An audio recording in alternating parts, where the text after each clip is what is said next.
ഈ മലയാളികൾ എങ്ങനെ ഫുഡ് കഴിക്കുക? ആദ്യം ഒരു പാത്രം നിറച്ച് ചോറ്, കാർബോഹൈഡ്രേറ്റ്സ് എടുക്കും.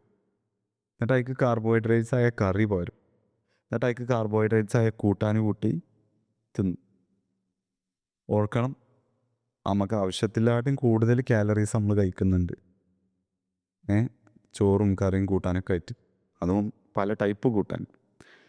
എന്നിട്ട് വല്ല കമ്പ്യൂട്ടറിൻ്റെ മുമ്പിലോ ഫോണിൻ്റെ മുമ്പിൽ ഇങ്ങനെ ഒരു ദിവസം ഫുള്ള് സ്പെൻഡ് ചെയ്യും. എന്നിട്ട് വിചാരിക്കും, നമ്മൾ ഇന്ത്യക്കാർക്ക് അല്ലെങ്കിൽ മലയാളികൾക്ക് നമ്മളെ കേരളക്കാരെ ഫുഡ് കൊണ്ട് നല്ലൊരു ബോഡി ഉണ്ടാക്കാൻ പറ്റൂല, നമുക്ക് അതിനുള്ള ജെനറ്റിക്സ് ഇല്ല എന്നൊക്കെ പറഞ്ഞു കൊടുക്കും. It's not true.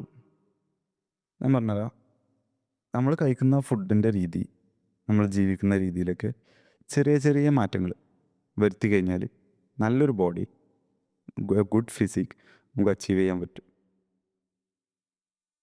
വലിയ വലിയ റിസൾട്ടുകൾ കിട്ടണമെങ്കിൽ വലിയ വലിയ ആക്ഷൻ എടുക്കണം എന്നുള്ള തെറ്റിദ്ധാരണ കുറേ ആൾക്കാർക്കുണ്ട്. പക്ഷെ അതങ്ങനെയല്ല. കുറേ ചെറിയ ചെറിയ ചേഞ്ചസുകൾ കോമ്പൗണ്ട് ചെയ്യുമ്പോഴാണ് for a period of time അവിടെ ഒരു വലിയ റിസൾട്ട് ഉണ്ടാവുന്നത്.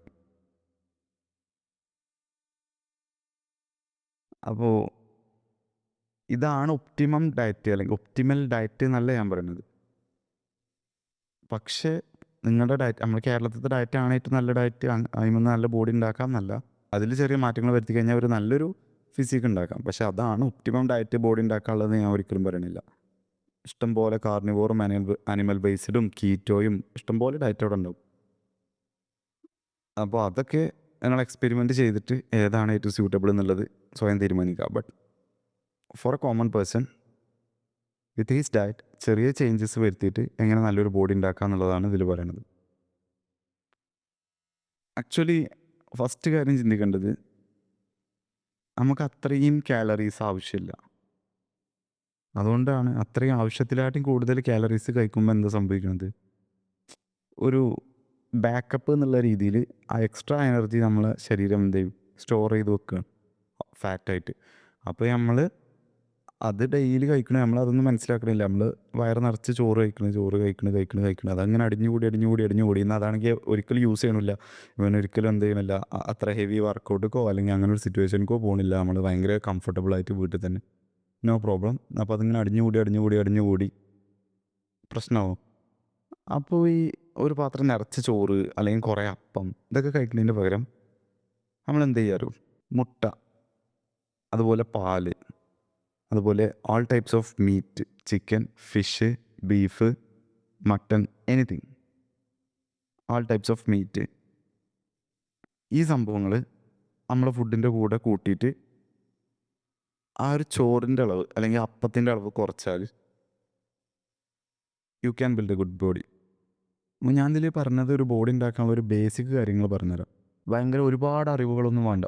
ആഴ്ചയിൽ ഒരു 3 അല്ലെങ്കിൽ 4 ദിവസം, ഇഫ് യു ക്യാൻ ഒരു 5 ദിവസം പോവാം, ഇഫ് യു ക്യാൻ. അതല്ല എന്നുണ്ടെങ്കിൽ ഒരു 3 ദിവസം 4 ദിവസം എങ്കിലും വെയിറ്റ് ട്രെയിനിങ് ചെയ്യാം. കാരണം നമ്മളിവിടെ എങ്ങനെ ബോഡി ഉണ്ടാക്കുക എന്നുള്ളതാണ് പറയണത്, നല്ലൊരു ബോഡി. അപ്പോൾ അതിനെന്തായാലും അവിടെ ഹൈപ്പർട്രഫി വേണം. അതിന് നിങ്ങൾ ഒരു ഏറ്റവും നല്ല മാർഗ്ഗം, നമുക്ക് വീട്ടിൽ നിന്നൊക്കെ വർക്കൗട്ട് ചെയ്യുക, ഹോം വർക്കൗട്ടൊക്കെ ചോദിക്കേണ്ടി ഓരോരുത്തർ. ഞാനൊക്കെ അങ്ങനെ തന്നെ തുടങ്ങിയത്. No shaming starting from home. പക്ഷെ അതല്ല, നമുക്കവിടെ ഭയങ്കര നല്ലൊരു ഫെസിലിറ്റി അവിടെ ഉണ്ടാകുമ്പോൾ ഓരോ മസിലിൻ്റെയും ഈച്ച് മസിലിൻ്റെയും അതിനായിട്ടുള്ള സ്പെസിഫിക് എക്സസൈസ് ടാർഗറ്റ് ചെയ്ത് ചെയ്യാൻ പറ്റുന്ന ഫെസിലിറ്റി അവിടെ ഉണ്ടാകുമ്പോൾ നമ്മൾ വീട്ടിൽ നിന്ന് ചെയ്യണതിന് ശരിക്കൊരു ബുദ്ധിയില്ലായ്മയാണ്. കാരണം അവിടെ ഉള്ളവർക്ക് നമ്മളങ്ങോട്ട് കൂടുതൽ അഡ്വാൻറ്റേജ് ഉണ്ടാകും. നമ്മളിവിടെ കിടന്നാണ്ട് കുറേ കഷ്ടപ്പെട്ടാലും കുറച്ച് റിസൾട്ട് ഉണ്ടാക്കാൻ പറ്റുള്ളൂ. അവിടെ ആകുമ്പോൾ അത് രണ്ടും നല്ല വ്യത്യാസമുണ്ട്. കഴിഞ്ഞില്ല എന്നുണ്ടെങ്കിൽ do what you can with what you have from where you are എന്നാണ്. അപ്പോൾ വീട്ടിൽ നിന്ന് ചെയ്യുക. പക്ഷെ അതല്ല, പോകാൻ പറ്റുന്നുണ്ടെങ്കിൽ അങ്ങനെ പോവുക. ആഴ്ചയിലൊരു 3-4 ദിവസമെങ്കിലും പോവുക. 5 ദിവസമൊക്കെ പോകാൻ പറ്റുകയാണെങ്കിൽ ഇറ്റ്സ് ഗുഡ്. എന്നിട്ട് അവിടെ നിങ്ങൾ ട്രെയിനർ പറയുന്ന സ്പ്ലിറ്റ് തന്നെ കളിക്കുക. അതായത് ഇപ്പോൾ പുഷ് പുൾ ലെഗ്സ് പറയാം, അല്ലെങ്കിൽ ഓരോ മസിൽ വെച്ചാണ്ട് പറയാം ഓരോ ദിവസം. അതല്ലെന്നുണ്ടെങ്കിൽ chest and shoulder, triceps and biceps, അങ്ങനെയൊക്കെ ഓരോ ദിവസം. അല്ലെങ്കിൽ ചെസ്റ്റ് ആൻഡ് ബാക്ക്, അങ്ങനെയൊക്കെ അവിടുത്തെ ട്രെയിനർമാർ വർക്കൗട്ട് തരും. അത് ഓരോ തരുന്നതനുസരിച്ച് ചെയ്യുക, അല്ലെങ്കിൽ നിങ്ങൾ സ്വയം റിസർച്ച് ചെയ്തിട്ട് നിങ്ങൾക്ക് ഏതാണോ കംഫർട്ടബിൾ അത് ചെയ്യാം. അപ്പോൾ ഒരു ബേസിക് അത് ഫിസിക്കൽ ട്രെയിനിങ് എന്തായാലും അവിടെ വേണം. കാരണം മസിൽ ബിൽഡ് ചെയ്യണമല്ലോ, കാരണം നിങ്ങളെ ബോഡിക്ക് അറിയണമല്ലോ. നമ്മൾ വെറും കമ്പ്യൂട്ടറിൽ മാത്രമല്ല, നമുക്ക് കുറച്ച് വെയിറ്റ് ഒക്കെ എടുക്കാനുണ്ട്. അപ്പോൾ നമുക്ക് അത്യാവശ്യം മസിൽ വേണം എന്നുള്ള കാര്യങ്ങളെ ബോഡീനെ ബോധിപ്പിക്കണ്ടേ. അപ്പോൾ അത് പിന്നെ നിങ്ങൾ ഫുഡിൽ വരുത്തേണ്ട മാറ്റം ഞാൻ പറഞ്ഞല്ലോ, കാർബോഹൈഡ്രേറ്റ്സ് കുറച്ചിട്ട് പ്രോട്ടീൻ അളവ് കൂട്ടുക. അതായത് ഇപ്പോൾ നമ്മളൊരു പാത്രം നിറച്ച് ചോറിട്ടതിന് പകരം ആവശ്യത്തിന് ചോറിട്ടിട്ട് ഒരു നേരം 2-3 മുട്ടയൊക്കെ അതിൻ്റെ കൂടെ കഴിക്കുക. ഇപ്പോൾ എക്സാമ്പിൾ ഞാൻ ഒരു ദിവസം ഡയറ്റ് പറഞ്ഞുതരാം. എക്സാമ്പിളായിട്ട് രാവിലെ നമ്മൾ പുട്ടുണ്ടാക്കി. എനിക്കിഷ്ടപ്പെട്ട രീതിയാണ് പറയുന്നത്. പുട്ടുണ്ടാക്കി. ആ പുട്ട് നമ്മൾ ഇത് മലയാള ഡയറ്റാണ്, നമുക്ക് ബോഡി ഉണ്ടാക്കാൻ പറ്റില്ല പറഞ്ഞാണ് നമ്മൾ തിന്നാതെക്കണം എന്ന് ഞാൻ പറയണില്ല. ഇപ്പോൾ പുട്ടെടുക്കുകയാണെങ്കിൽ ഒരു 3-4 കഷ്ണം പുട്ടെടുത്താണ്ട് പയം കുഴച്ച് തിന്നണതിൻ്റെ പകരം എന്ത് ചെയ്യുക, ഒരു 3 പുട്ടെടുക്കുക, ഒരു 4 മുട്ട എടുക്കുക.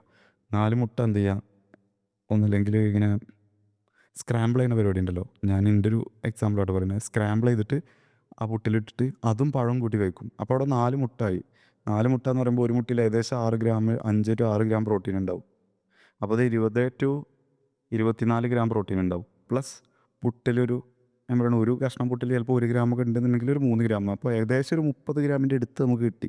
25-30 ഗ്രാമിൻ്റെ അടുത്ത് ആ ഒരു ബ്രേക്ക്ഫാസ്റ്റിൽ നിന്ന് തന്നെ. ഒരു പ്രോട്ടീൻ്റെ റൂൾ എന്ന് പറഞ്ഞാൽ ബോഡി ബിൽഡേഴ്സൊക്കെ പറയും, നമ്മുടെ ബോഡി വെയിറ്റ് kgയിൽ നോക്കുകയാണെങ്കിൽ അത് ഇൻറ്റു 2 അത്രയും ഗ്രാംസിൽ നമുക്ക് പ്രോട്ടീൻ കിട്ടണം. അതായത് ഇപ്പോൾ ഒരു 60 kg ഉള്ള ഒരാളാണെങ്കിൽ 120 ഗ്രാം പ്രോട്ടീൻ കിട്ടണമെന്നൊക്കെ പറയും. പക്ഷെ അത് എക്സ്ട്രീമാണ്. അതുണ്ടെങ്കിലേ ബോഡി ബിൽഡ് ചെയ്യാൻ പറ്റുള്ളൂ എന്നല്ല. ഒരു സ്റ്റാർട്ട് ചെയ്യുന്ന ആളെ സംബന്ധിച്ച് മേ ബി ഇത്രയും പ്രോട്ടീൻ അവൈലബിൾ ആയിക്കൊള്ളണമെന്നില്ല. അപ്പോൾ മിനിമം ഞാൻ പറയുന്ന ഒരു 1.5 എങ്കിലും എത്തിക്കാൻ നോക്കുക. 1.5 എന്ന് പറയുമ്പോൾ ഒരു 60 kg ഉള്ള ഒരാളാണെങ്കിൽ 1.5 എന്ന് പറയുമ്പോൾ ഒരു 60-30, ഒരു 90 ഗ്രാം പ്രോട്ടീനൊക്കെ കിട്ടിക്കഴിഞ്ഞാൽ തന്നെ മസിൽ ബിൽഡ് ചെയ്യാം.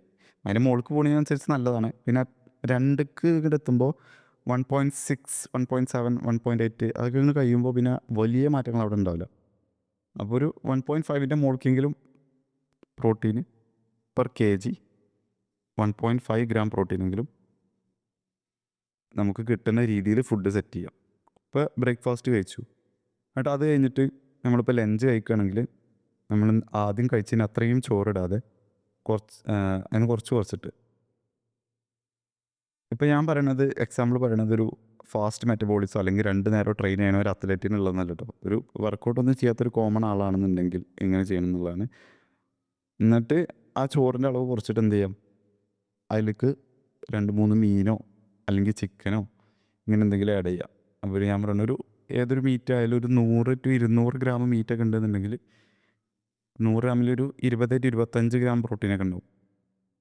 അപ്പോൾ എനിക്ക് തോന്നുന്നത് ഒരു 150 ഗ്രാം അല്ലെങ്കിൽ 200 ഗ്രാമൊക്കെ എടുക്കുകയാണെങ്കിൽ ഒരു 40 ഗ്രാം അല്ലെങ്കിൽ 35 ഗ്രാം പ്രോട്ടീനൊക്കെ അതിൽ നിന്ന് കിട്ടും. പിന്നെ ചോറിന്ന് അപ്പോൾ തന്നെ നിങ്ങൾക്ക് ഏകദേശം 30-40 ഒരു 70 ഗ്രാം പ്രോട്ടീനൊക്കെ ആയി. ഇനി ഒരു 20 ഗ്രാമും കൂടി. ഇത് ഞാൻ പറയുന്നത് ചിലപ്പോൾ 30 കിട്ടുള്ളൂ. അപ്പോൾ അതിനനുസരിച്ച് എന്ത് ചെയ്യുക, സെറ്റ് ചെയ്യുക. പിന്നെ ഡിന്നറിന് കഴിക്കുമ്പോൾ എന്താ ഒരു ഗ്ലാസ് പാലും അതുപോലെ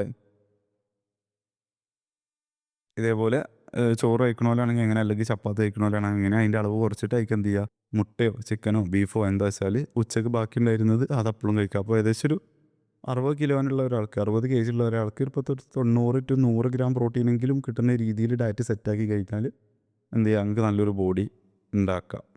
അത് ബോഡി വെയിറ്റ് കൂടിയനുസരിച്ച് അത് കൂട്ടേണ്ടി വരും, അത് കുറച്ച് റിസ്ക്കാണ്. എനിവേ അതാണ് ഫുഡിൻ്റെയും ട്രെയിനിങ്ങിൻ്റെ ഒരു ഇത്. അത്ര മതി.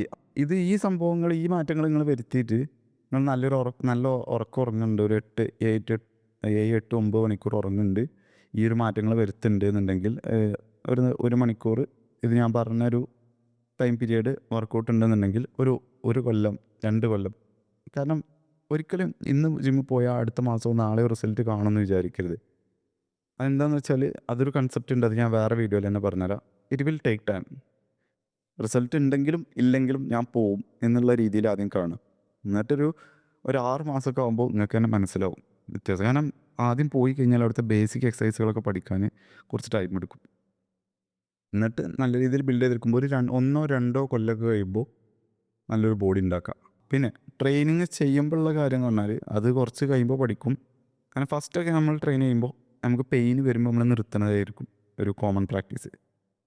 പക്ഷെ അങ്ങനെയല്ല, ഫെയിലിയർ വരെ പോകണം, അപ്പോഴേ അവിടെ നല്ല രീതിയിൽ മസിൽ ബിൽഡിങ് നടക്കുള്ളൂ. അപ്പോൾ നമ്മളിപ്പോൾ ഒരു 3 സെറ്റ് ചെയ്തു, 12 റെപ്പ് ചെയ്തു, അപ്പോൾ തന്നെ ഒരു പെയിൻ വന്നാണ്ട് നിർത്തരുത്. അപ്പോൾ ഡ്രോപ്പ് സെറ്റൊക്കെ എടുത്ത് ചെയ്യണം. ആ പെയിന് എന്താ പറയുക, അതിൻ്റെ ശേഷം ചെയ്യണ വർക്കൗട്ടുകളൊക്കെയാണ് ചിലപ്പോൾ നല്ല രീതിയിൽ എഫക്റ്റ് ഉണ്ടാവുക. അതൊക്കെ പിന്നെ പഠിക്കും, ഓരോ കുറേ കാലം പോകുമ്പോൾ പഠിക്കും ഓട്ടോമാറ്റിക്കലി. അപ്പോൾ നമ്മുടെ കേരള ഡയറ്റിൽ ഇങ്ങനെ ചെറിയ ചെറിയ മാറ്റങ്ങൾ വരുത്തി കഴിഞ്ഞാൽ, ഇങ്ങനൊരു ഫിസിക്കൽ ആക്ടിവിറ്റിയും കൂടി എൻഗേജ് ചെയ്ത് കഴിഞ്ഞാൽ ഏതൊരാൾക്കും ഒരു ഡീസൻറ്റ് ബോഡി ഉണ്ടാക്കുക.